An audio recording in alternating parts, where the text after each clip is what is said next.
Good morning. Good morning. I would appreciate if you can take your seats. We are going to start now.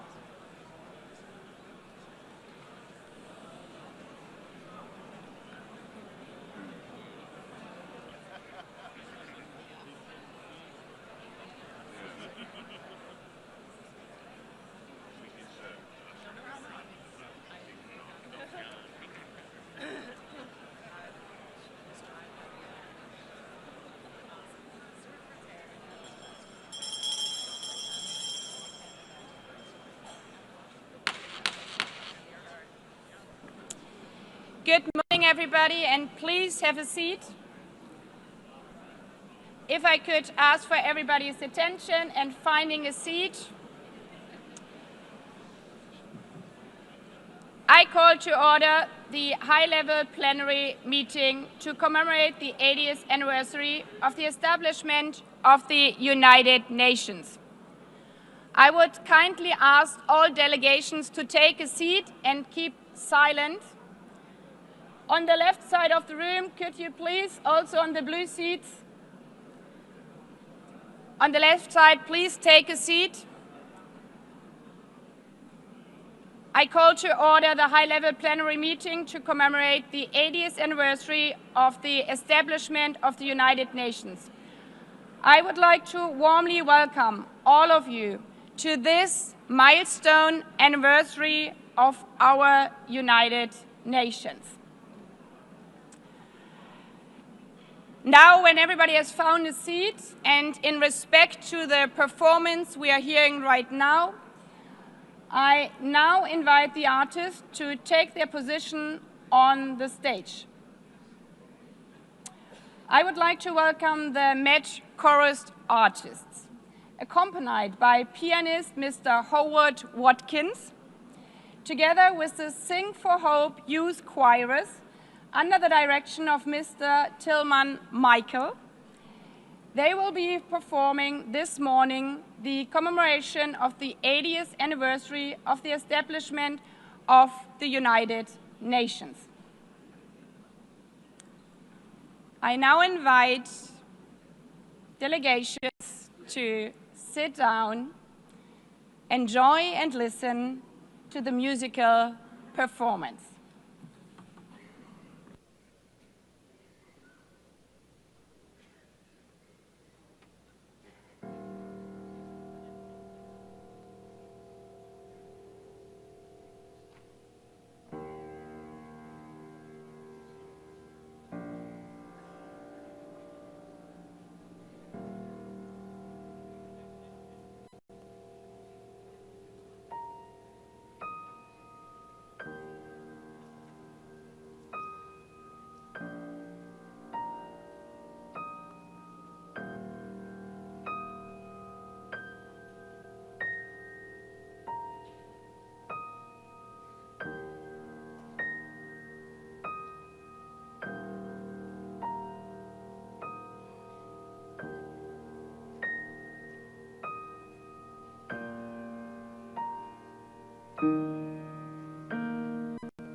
Nations in ruins.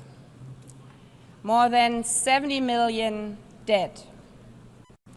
2 world wars in a single generation. The unspeakable horrors of the Holocaust. And 72 territories still under colonialism. This was our world 80 years ago. A desperate world, grasping for any sign of hope. Courageous leaders gave that hope through our Charter of the United Nations. When signed on 26 June 1945, it was more than yet another empty political declaration. It was a promise from leaders to their people and from nations to one another that humanity had learned from its darkest chapters. It was a pledge not to deliver us to heaven, but to never again be dragged into hell by the forces of hatred and unchecked ambition. An acknowledgement that our failures came not from a lack of power, but from complacency. And the strong belief that our world could be better, that we could be better together. In the darkest moments of history, our grandmothers and grandfathers had the humility, grace, and I dare to say good sense to put aside their differences, their self-interest and their resentments, and to agree to work together. When faced with a crossroads, they chose the right path, the path of hope. But hope is not blind optimism. It's not the guarantee that everything will work out. It's a deep belief that we are doing the right thing, regardless of whether we succeed. Today, the hours indeed feel dark once again. We stand at a similar crossroads. We see children without parents searching for food in the ruins of Gaza, the ongoing war in Ukraine, sexual violence in Sudan, gangs terrorizing people in Haiti, unfiltered hatred online, and floods and droughts all over the world. Is this a world envisioned in our charter?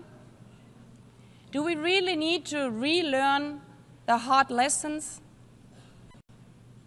Today is not about celebrating.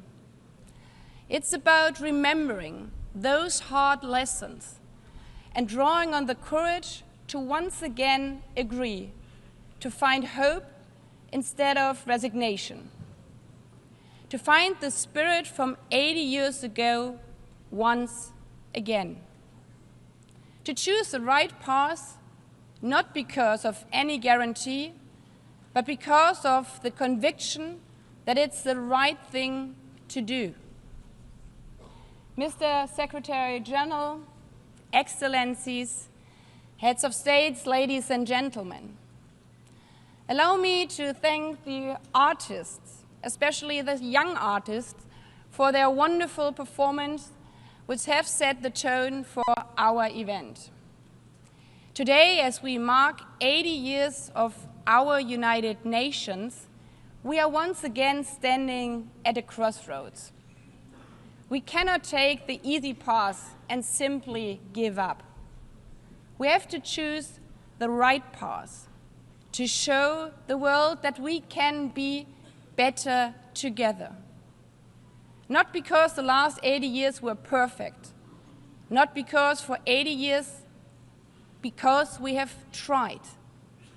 For 80 years, this building has stood as a monument to our shared hopes for a better future. Yes, we have disagreed, we have struggled, but we have also triumphed. For 80 years, this institution has driven progress on sustainable development, peace and security, and human rights.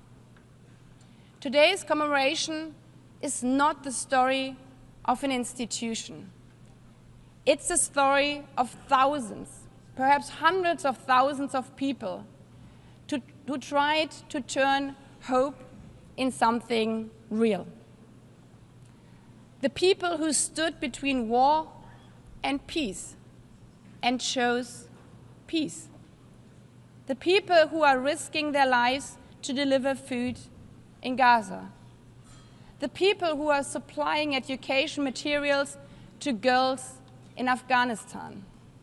The people who not only wear the symbol of the United Nations, but are out there on the ground, showing how we are better together.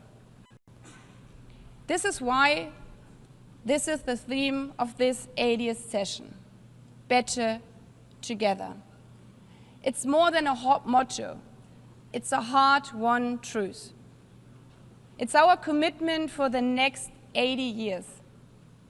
Our commitment to not only hope for problems to vanish, but to find the courage to confront them. Better together means to act where action is hard, to choose dialogue and diplomacy when division is easier.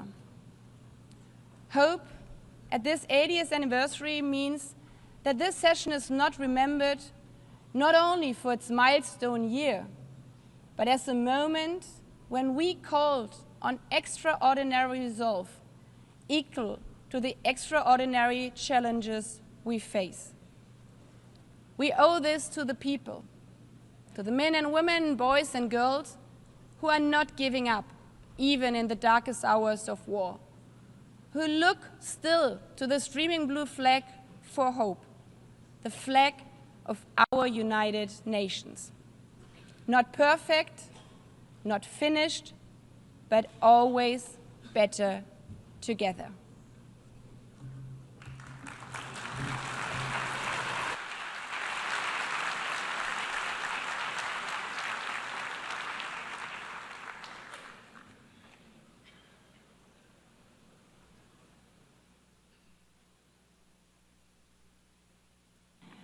I now invite delegations to view a short film on the occasion of the 80th anniversary of the establishment of the United Nations entitled Better Together.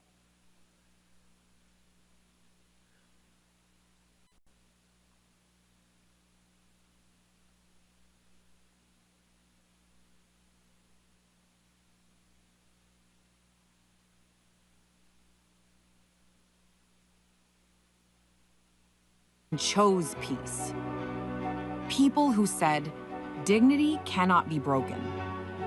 People who carried food on their backs, who rebuilt schools, who gave shelter to strangers. People who stood for the earth before it was too late. And the people who will carry it forward. The young, the unheard, the unstoppable. For 80 years, this has been and will be the work of humanity. Not perfect, not finished, but always better together.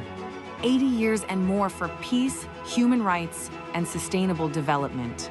UN. Better together. I give the floor to His Excellency Antonio Guterres, Secretary General of the United Nations.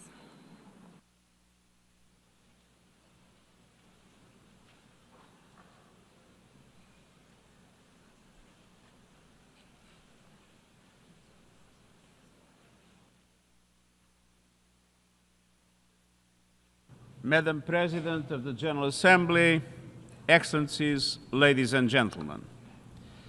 As we mark the 80th anniversary of the United Nations, I invite you to return for a moment to our earliest days. When the organization first opened its doors, many of its staff bore visible wounds from war, a limp, a scar, a burn. One of them was Major Brian Urquhart, the second person to be hired by the UN. A British soldier during the Second World War.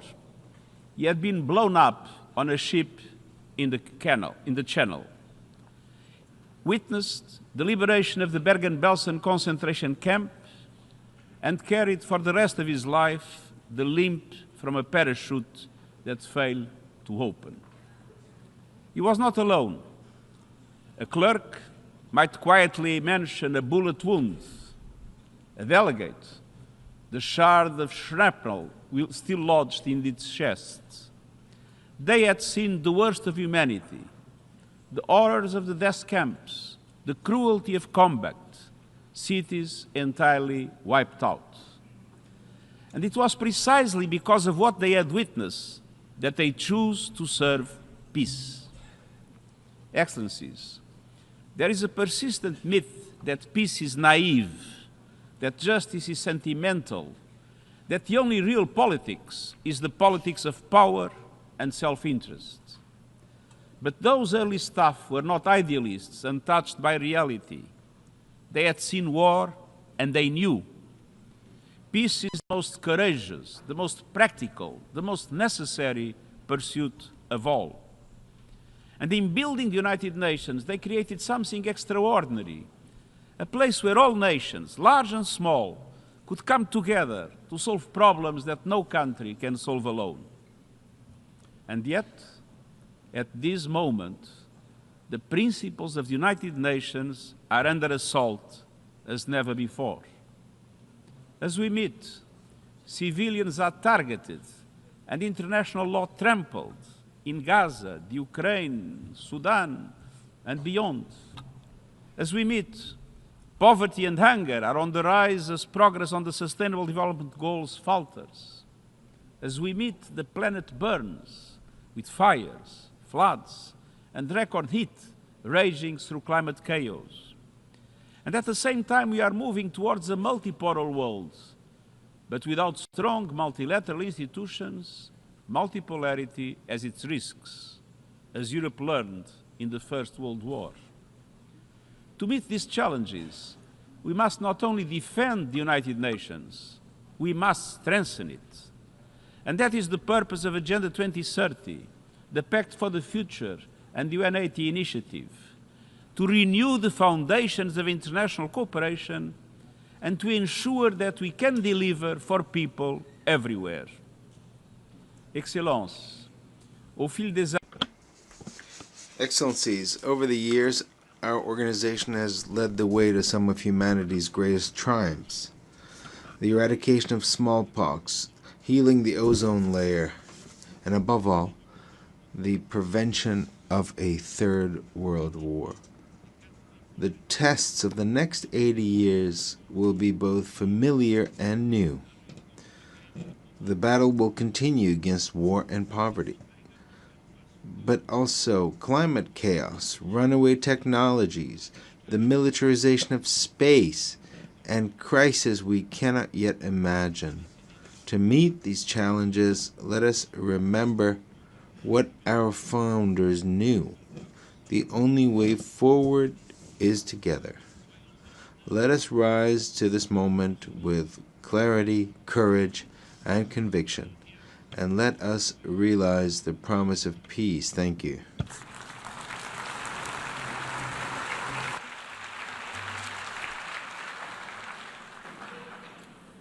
I thank the Secretary General. I have the honor now to give the floor to Her Excellency Ellen Johnson Sirleaf, former President of Liberia, 2011 Nobel Peace Laureate, and Africa's first elected female head of state, a champion of peace, justice, and democratic governments, a former United Nations staff member, and a steadfast voice for multilateralism.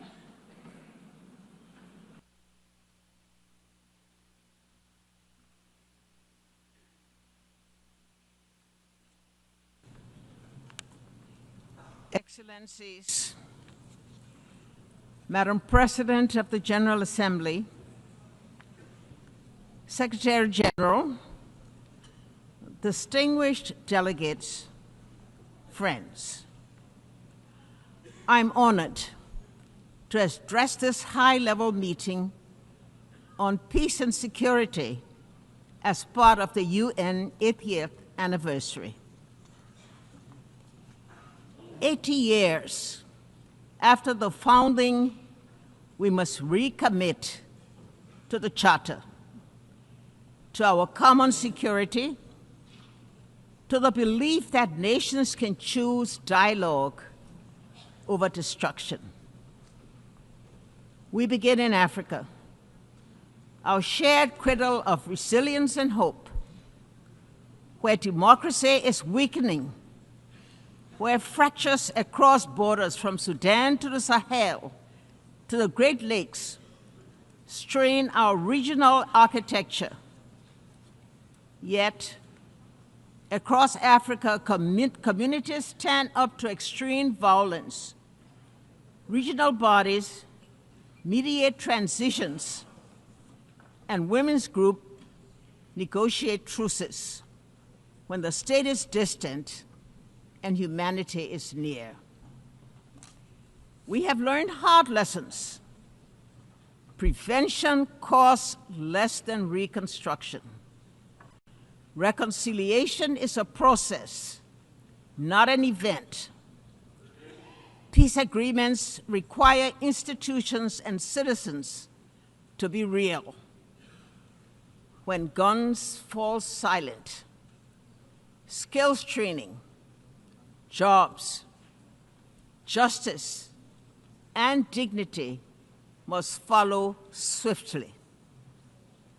Liberia's story illustrates UN-led progress and success. The largest peacekeeping force joined Africa's forces to disarm fighters, support elections, reform security institutions, and create space for reconciliation and growth. India's all-female formed police unit strengthened protection and public trust.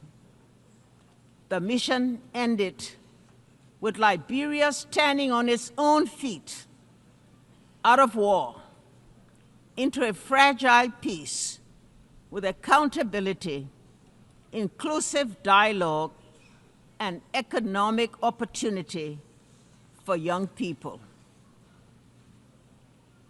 We must acknowledge that the multilateral architecture built to shield future generations from war is underperforming. That global leadership lacks a unified effort to respond to a technological enabled world. Commemoration without candor is unaffordable.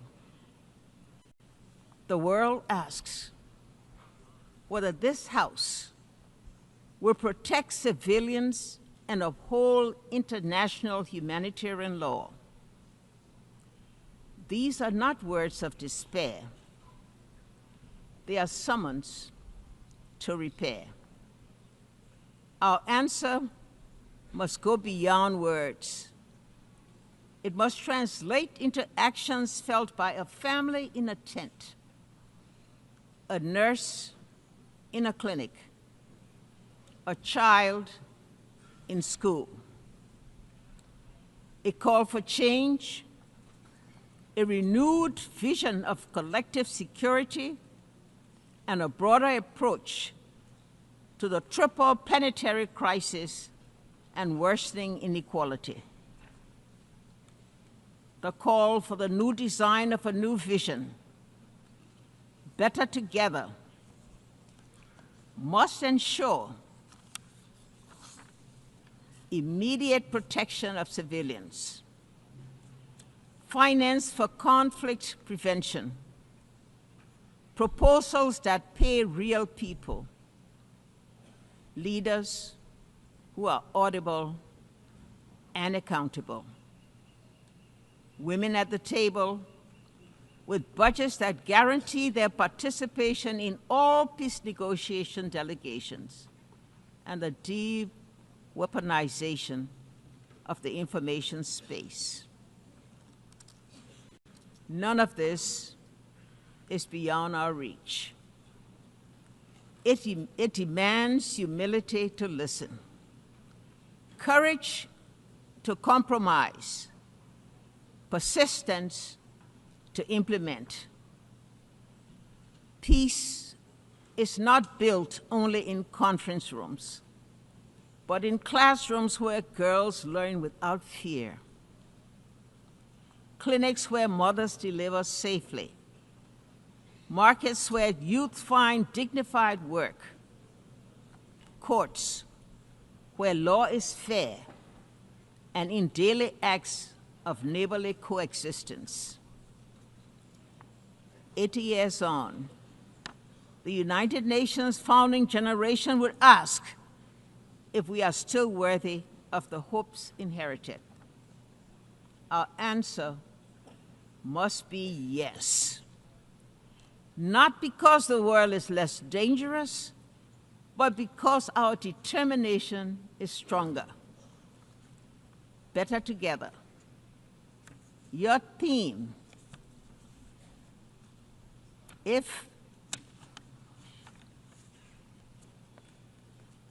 better together, your theme, it must be a strategy. Regional bodies and the UN working together.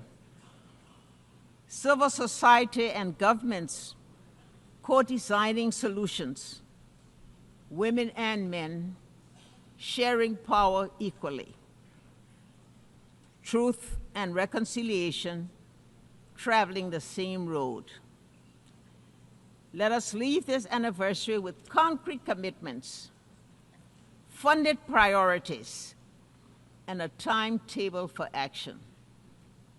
Show those in shelters, standing in the bread lines, and awaiting news of loved ones that the United Nations, as it celebrates its 80th year, remains a place of peace, a place of refuge, a place of unity, and a place of hope.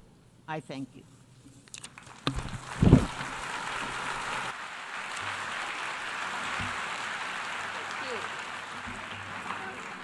I thank Her Excellency Ellen Johnson Sirleaf for your strong and wise words. I now give the floor to Her Excellency Gro Harlem Brundtland, former Prime Minister of Norway, former Director General of the World Health Organization, a medical doctor committed to health as a human right, and instrumental in placing sustainable development at the forefront of our international agenda.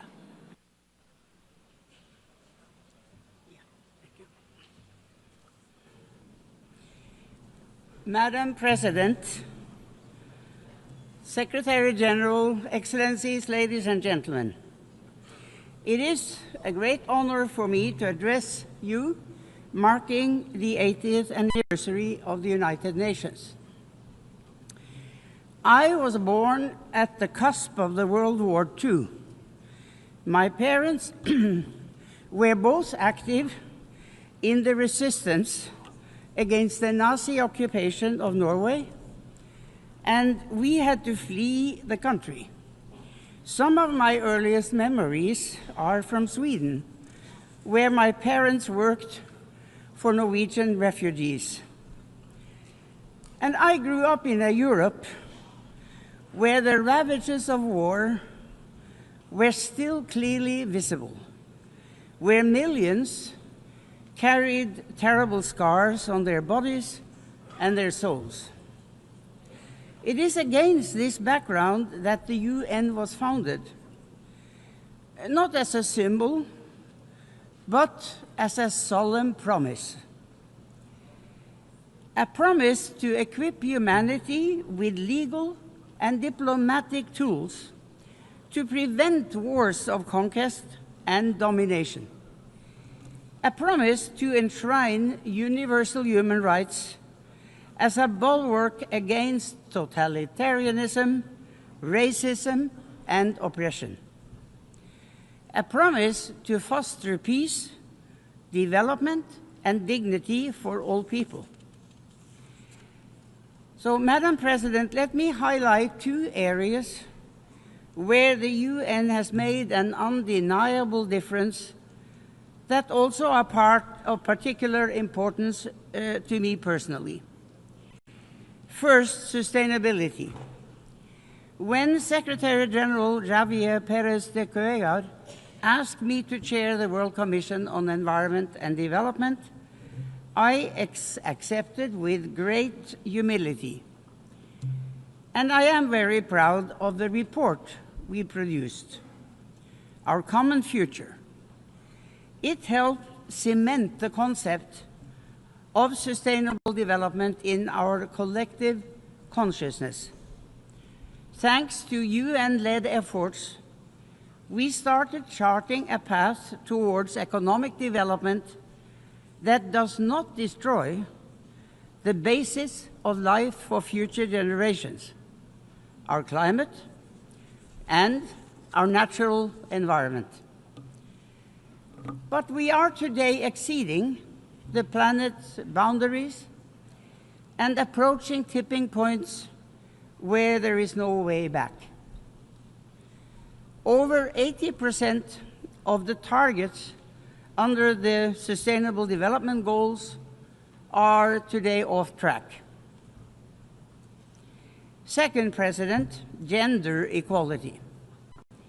During the UN's International Year Women's Year in 1975, I had just entered government for the first time.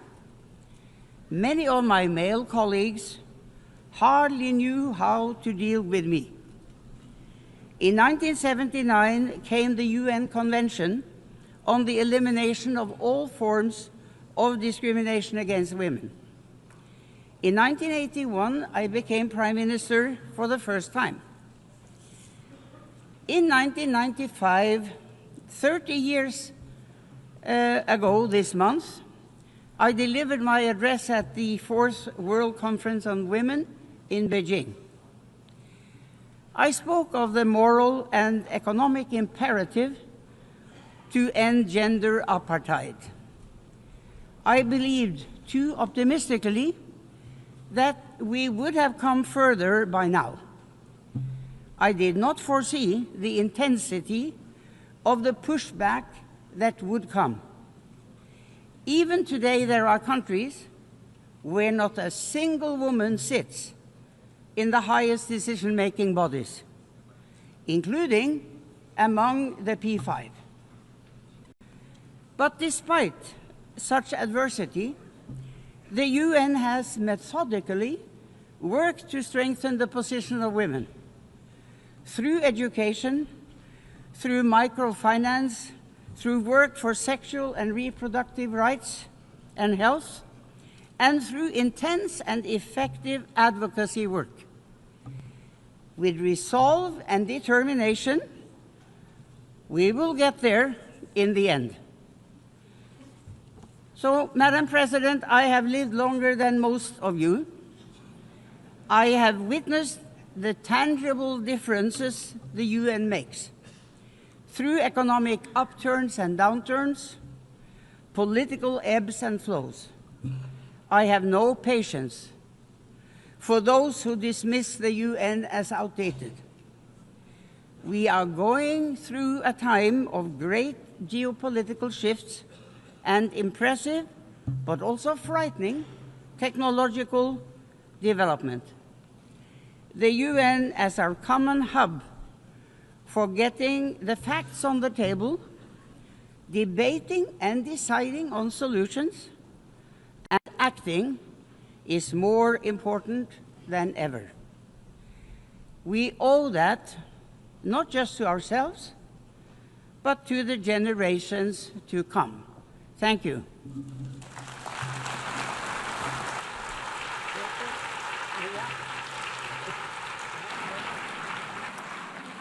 I thank Her Excellency Gro Harlem Brundtland for her blunt and powerful words. I have the honor now to give the floor to Ms. Maria Ressa, 2021 Nobel Peace Prize laureate, award-winning journalist, professor at Columbia University, co-founder of Rappler online news site, and a fearless defender of freedom of expression in the face of constant political harassment and arrests. President Baerbock, Secretary General Guterres, distinguished delegates, ladies and gentlemen. I'm normally chasing you here, and here I am. It's actually a very interesting place. Look, 80 years ago, this institution was born to prevent humanity from destroying itself. Never again, after fascism manipulated information, eroded truth, and dehumanized entire populations to enable genocide and global war. Today, we stand on the rubble of the world that was, and the challenge is to rebuild the United Nations for now, for this moment, when similar forces that led to those atrocities 80 years ago are now surging through digital platforms, insidiously manipulating us for power and profit. The biggest battle we face today is impunity, and it leads to our dehumanization in both the physical world, where wars rage from Ukraine to Gaza, and in the virtual world, where our minds and emotions are manipulated by surveillance capitalism for profit.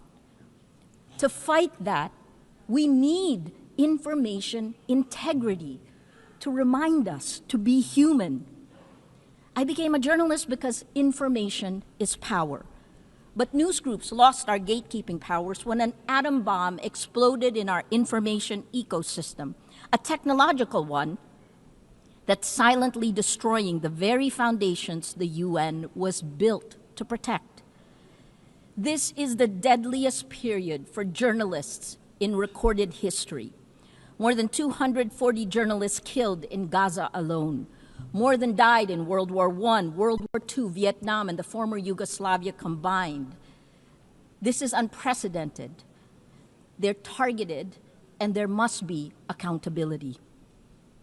We're living through an information Armageddon, where lies spread 6 times faster than facts on social media. That's a 2018 MIT study. It is so much worse today with generative AI. And the 3 sentences I've said over and over since 2016, without facts, you can't have truth. Without truth, you can't have trust. Without these 3, we don't have a shared reality. We can't begin to solve any problems, let alone the existential ones you heard from the speakers before me. We cannot have journalism, we cannot have electoral integrity, we cannot have democracy. This is manipulation of human behavior at the cellular levels of our countries. Algorithms reward outrage over empathy, spreading fear, anger, and hate, pumping us full of toxic sludge. Regulating technology isn't a free speech issue, it's about public safety. Because as has been proven time and time again, online violence is real-world violence. As a Filipino, I'm proud that my country was a charter member of the United Nations, one of only 3 Asian founding nations. Our commitment to multilateralism and peace runs deep. But that legacy was tested under the Duterte administration. Among the actions it took, it filed 11 criminal charges against me in a little over a year. Until today, I still need Supreme Court approval to be here. But I'm here.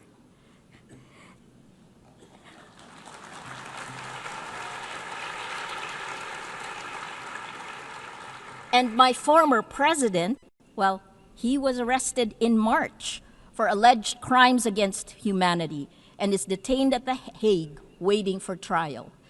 Impunity ends.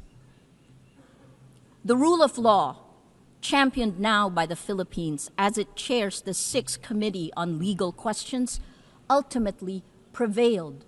We moved to it. The trends are clear. We are electing illiberal leaders democratically. As of March this year, VDEM said that 72% of the world is now under authoritarian rule. So we turn to you at the UN. It has its critics because you have to move faster. Security Council votes paralyze action on major crises. Outdated representation excludes rising powers. Bureaucratic processes respond too slowly to urgent threats. But as you know, the solution isn't to abandon multilateralism, it's to strengthen it by addressing the very impunity that undermines international law. At this time of creative destruction, I implore you to create. Here are 3 solutions. First, end big tech impunity through global accountability.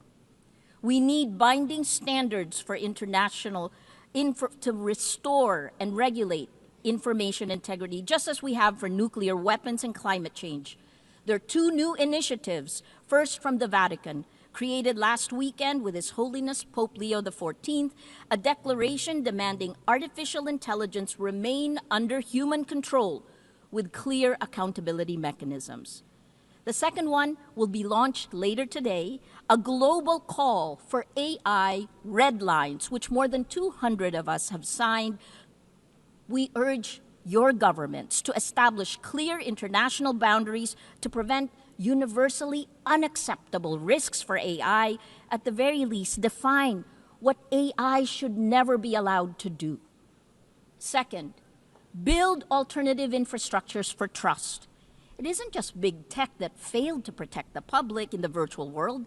It's also you, the governments. At Rappler, we built a chat app using open source protocols. Countries that care about data privacy, France, Germany, all their government websites are on the Matrix protocol. It allows real people to talk to real people without manipulation. The vision is a global federation of trusted news organizations, because this is how journalism will survive and how we begin to build infrastructures of trust.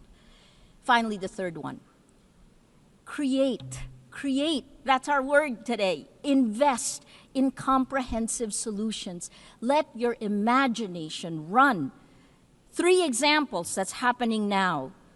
More than 3/4 of UN members now recognize Palestinian statehood, showing that international law can advance despite impunity.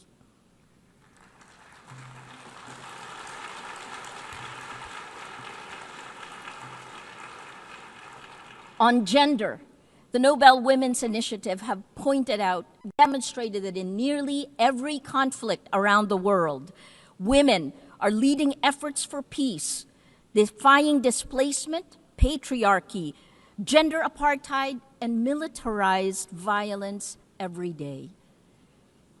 And finally, on Wednesday, Demokrasya Siyempre, 20 nations will pledge to strengthen democratic institutions and fight for information integrity.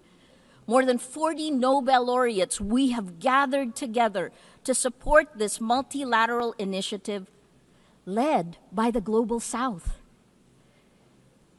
Information integrity is the mother of all battles.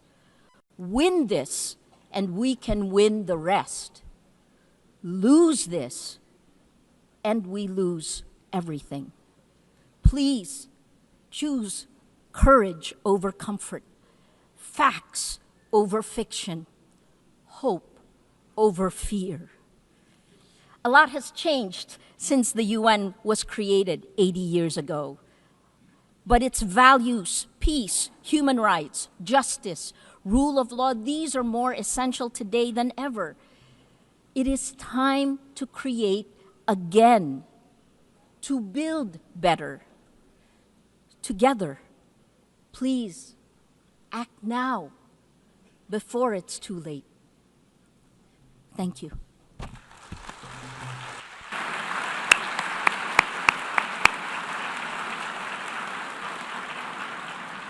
I thank Maria Ressa also for her very powerful words. I now invite Ms. Mariam Burka, United Nations Global Advocate for Peace and youth leader, whose work bridges art, activism, championing women's rights, youth empowerment, and peace building, to recite a poem.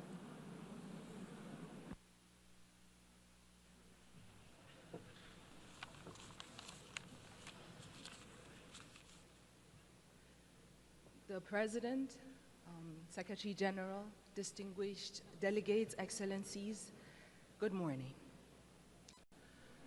Walking these halls, I realized that the United Nations was not built from harmony.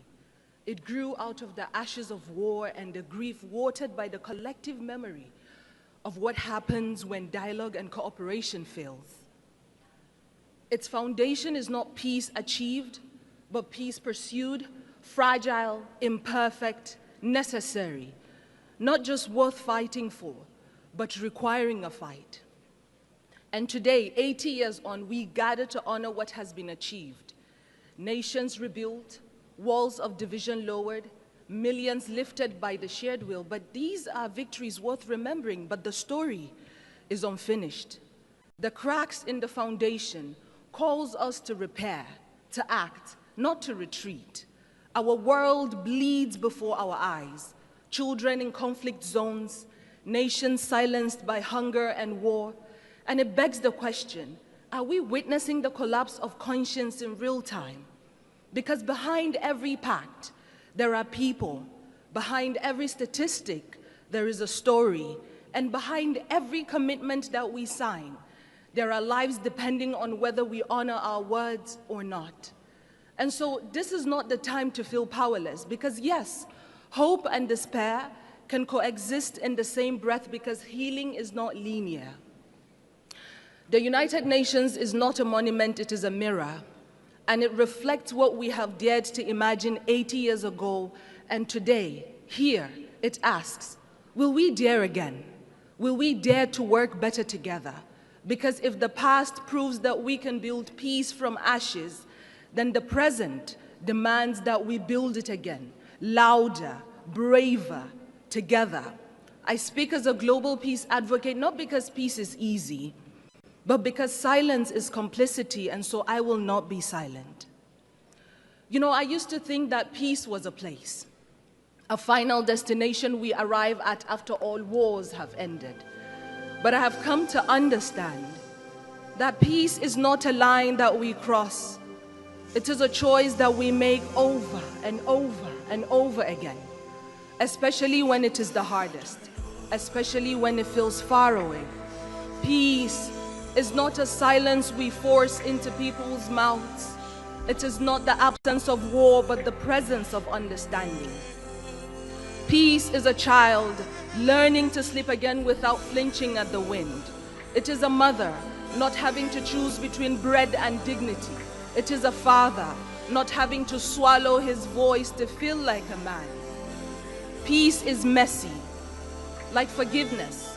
It does not arrive in parade floats. Sometimes it comes crawling through broken windows when we finally agree that being right is not better than being whole. Peace is not found, it is built, brick by brutal brick, by hands that once knew how to fight, now choose to hold instead. There was a time when we measured strength by how long we could hold a grudge. But today, let us measure strength by how long we could hold space for someone else's truth. Because there was a me and a you before there was ever an us. And if us is broken, then peace is what lets us lay down the shards without aiming at each other's throats. Peace is the poem you write after the war in your chest has finally run out of ink. It is the moment you return to your body and find yourself still standing. Peace is not easy, And so let us not forget the ones who have carried peace quietly through the fire. The women whose hands mend what war has torn, who rebuild homes from memory, raise children between checkpoints, hold their families like nations. Because peace has always known the name of a woman, carried through the way that she chooses courage over collapse again and again. And so today I speak peace into the bones of this world, into the rubble, into the rage, into the ruins. Because if war teaches us how to shatter, then peace must teach us how to stay soft, to stay human. And perhaps what makes us human is not that we always succeed in peace, but that we dare again and again to seek it, refusing to let our brokenness be the end of our story. Thank you.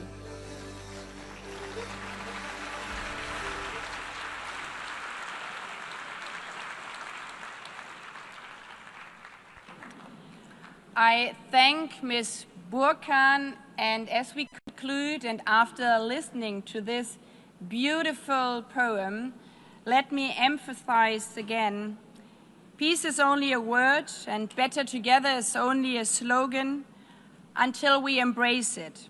So I invite you to embrace and live up to be better together over this 80th session. This is not the story of an institution. It's the story of people. People who stood between war and peace and chose peace. People who said, dignity cannot be broken. People who carried food on their backs, who rebuilt schools, who gave shelter to strangers. People who stood for the earth before it was too late. And the people who will carry it forward. The young, the unheard, the unstoppable. For 80 years, this has been and will be the work of humanity. Not perfect, not finished, but always better together. 80 years and more for peace, human rights, and sustainable development. UN. Better together. Before adjourning this meeting, I would like to remind delegation that the high-level meeting on the 30th anniversary of Fourth World Conference on Women will begin immediately in this hall. Delegations are therefore requested to remain seated while the stage is being prepared for the next meeting. The high-level plenary meeting to commemorate the 80th anniversary of the establishment of the United Nations has concluded. I thank you. The meeting is adjourned.